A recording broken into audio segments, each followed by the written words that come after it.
Hey everybody, Rich here, South Florida Beekeeping with Rich. So last week I hived that little tiny swarm, and along with making up a batch of sugar syrup and giving to them, I also gave them the last of my little store of pollen patties that I make up for when I hive a swarm up, to give them a little boost on that. And they really ate up that patty. I mean, I checked them the next day and it was almost gone. Now I come back a week later. Today is July 2nd, and there's not a trace of that pollen patty except for a little sliver of paper on the ground in front of the hive. And they've made brood. We have brood in there, so they're good that way, but they only made some patches of brood, and they don't seem to be doing anything else, and I'm suspecting it's because they don't have enough protein, enough pollen. So I decided I need to give them some more pollen patty, but I had used my last one. If you look over here, you'll see the way I make them up. I used my last one last week, so I needed to make a new batch. And so I decided to show you how I make a batch of pollen patties. Now, this is South Florida.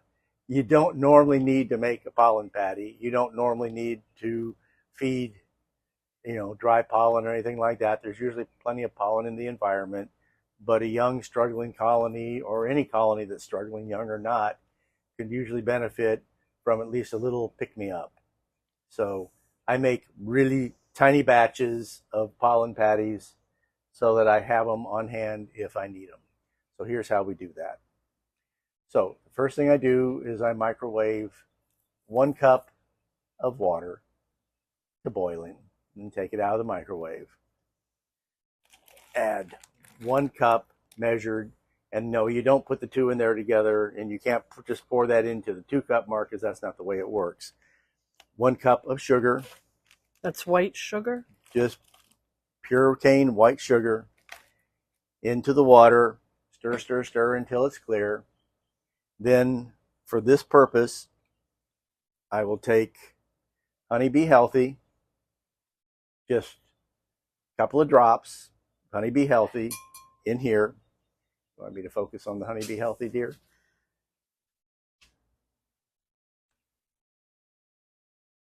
Thank you. All right. I didn't think I needed to focus on pure cane sugar. A teaspoon of lemon juice. Any lemon juice. Any lemon juice will do. Lime juice, if you prefer tequila, I don't care. But a little something. Or apple cider vinegar. Apple cider vinegar or lemon juice. Either one would be fine for this purpose. And that makes up our 1-to-1 sugar syrup, which is step 1 of making this. Step 2 of making it, in this case, I've got some Ultra Bee. I am not a proponent of any one over another. They're all basically just peanut flour, with things added to it. In this case, I happen to have a small container of Ultra Bee because it comes in small containers.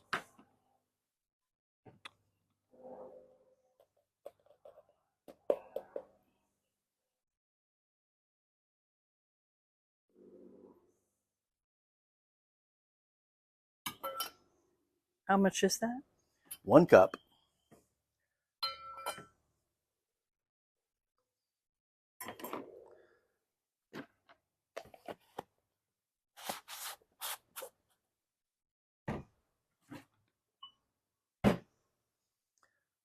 Small mortar.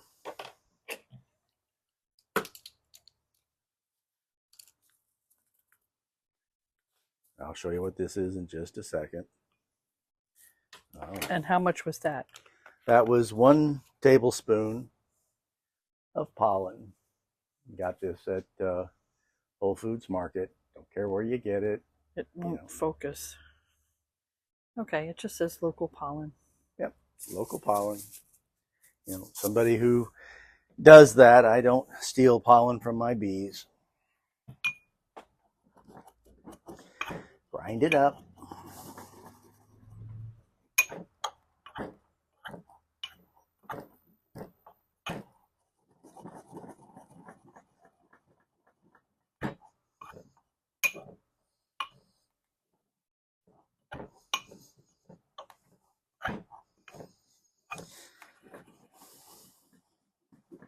Don't get crazy about it. It doesn't matter if a little bit of it is on the chunky side. It's like chunky peanut butter. You know, they'll enjoy it one way or the other. I just do this to get a little more thorough mixture on it.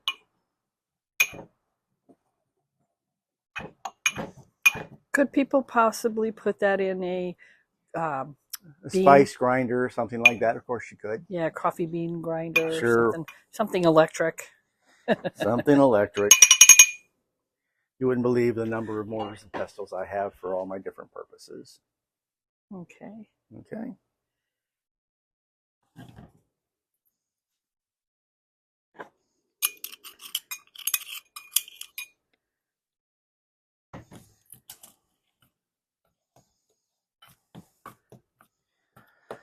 And beyond that, it's just like making any other dough. You add a bit of quote unquote water. In this case, you add a little bit of 1-to-1 sugar syrup.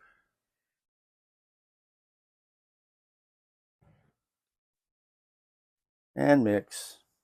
So that's 1-to-1 sugar syrup with a little bit of Honeybee Healthy in it? It's 1-to-1 sugar syrup with a little bit of Honeybee Healthy in it, a little bit of honey in it, you know, just to oomph up the flavor a bit.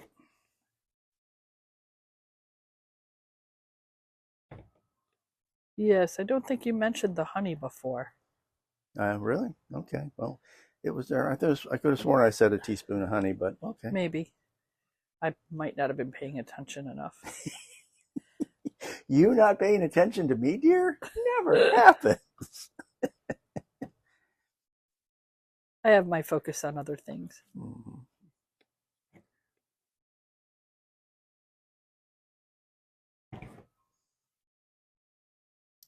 And if I overshot, well, then you throw in a little. It's just like any other dough making. If I overshot with the water at any point, then you throw in a little bit more flour. If I run out of this, not that I will, we're done here, but you know, you throw in a little extra water. You don't have to go making more of the syrup.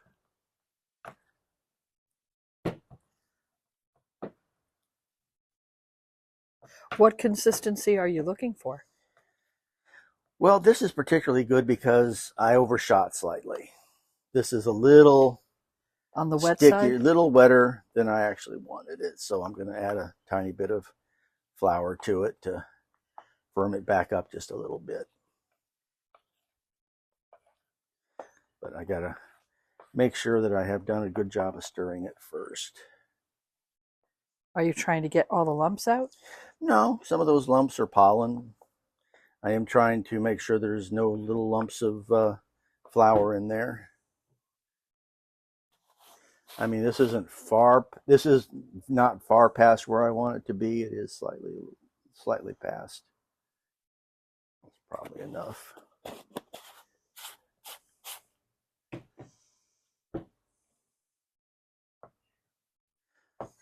And of course, I could get fancy and get out a sifter and sift this stuff so that it didn't, you know, come up there in little clumps like that. Yeah, that's fine. Yeah, you want not a dry dough by any means, but you do want it like a cookie dough consistency. Yeah, that's the best description. Will be a cookie dough. You can tell I'm not the baker in the family. Bread dough's a little thicker and pancake batter's a little thinner. It looks like cookie dough to me. Yeah.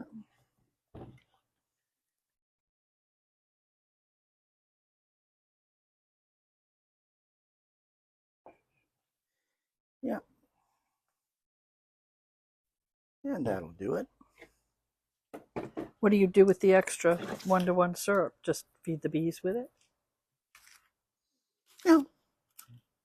You feed the bees with it, or I could just make a slightly bigger batch of this.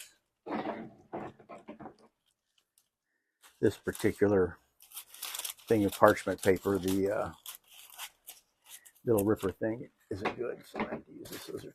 And that's regular parchment paper? That's just regular parchment paper. That's my preferred. I mean, you'll hear people talk about saran wrap and other things, but I just like parchment baking paper.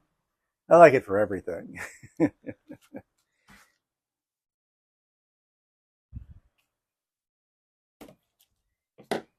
That was graceful.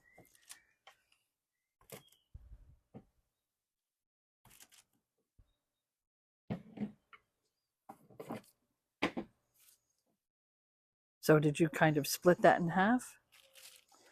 Well, I didn't make a really big piece of paper, so I can't do it all in one shot.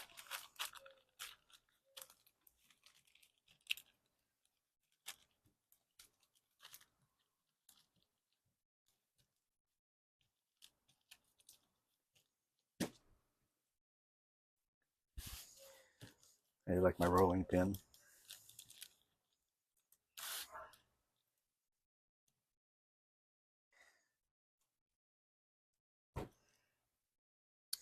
I make mine pretty thin because the feeder shim that I have on top of the hive does not have a space at the bottom of it, so I only have 1/4 of an inch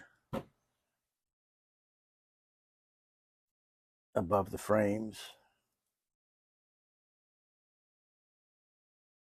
rather than 3/8 or more.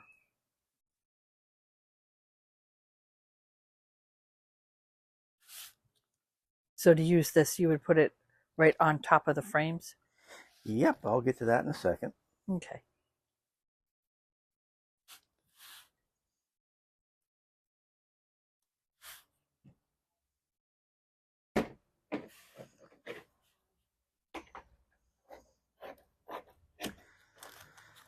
And then you just section it however you want. I mean, this is for a nuke, so I'm just making fairly thin strips here.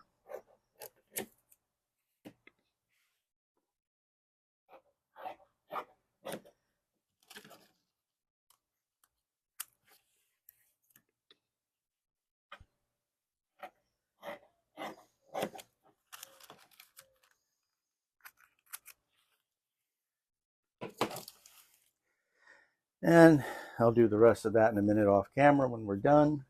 So all I do is take these and put them in a Tupperware container and put them in the freezer. And when I'm ready to use one, I just take it out, peel the parchment paper off of one side, slap the open side down across the frames, and put it back on and let them chow down. Do you peel the parchment paper off the other side too? No. If I peeled the parchment paper off the other side and they didn't take the whole thing, when I'd go to lift the feeder shim off, I'd have a mess because it would be stuck on it. I see. So the side that goes down, you take it off. The other side, you leave it like that so that you don't have a sticky mess on the bottom of your feeder shim. Okay. Do you thaw them out? Yeah, but that takes like 3 or 4 minutes. I mean, if I go in, take it out of the freezer, throw it on the counter, come out, light the smoker, and go back in and grab it, it's thawed out. You know, and if I didn't thaw it out, I don't think it'd make much difference. It'd be thawed within seconds after it got in the hive, but you know, it just takes 2 or 3 minutes for this to completely thaw itself out. And if it's still a little bit on the cold side, it's that much easier to handle when you put it in there. So that's it. South Florida, we don't usually need pollen patty all that much because, you know, the maple flowers so early January down here, and that's the first pollen source.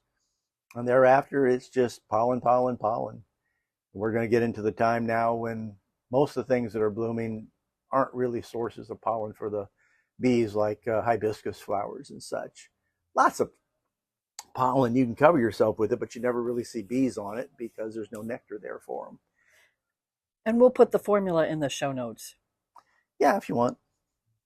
So it's simple, and it's like, well, what happens if I don't throw some honey in there? Nothing. What happens if I don't use some honey be healthy? Nothing. If all you got is your honey, you know, whatever ultra bee or super bee or whatever you got, yeah, just do it however you got it. This is just the way I do it. A little bit of raw pollen, a little bit of honey be healthy because I've really always enjoyed that. That's it.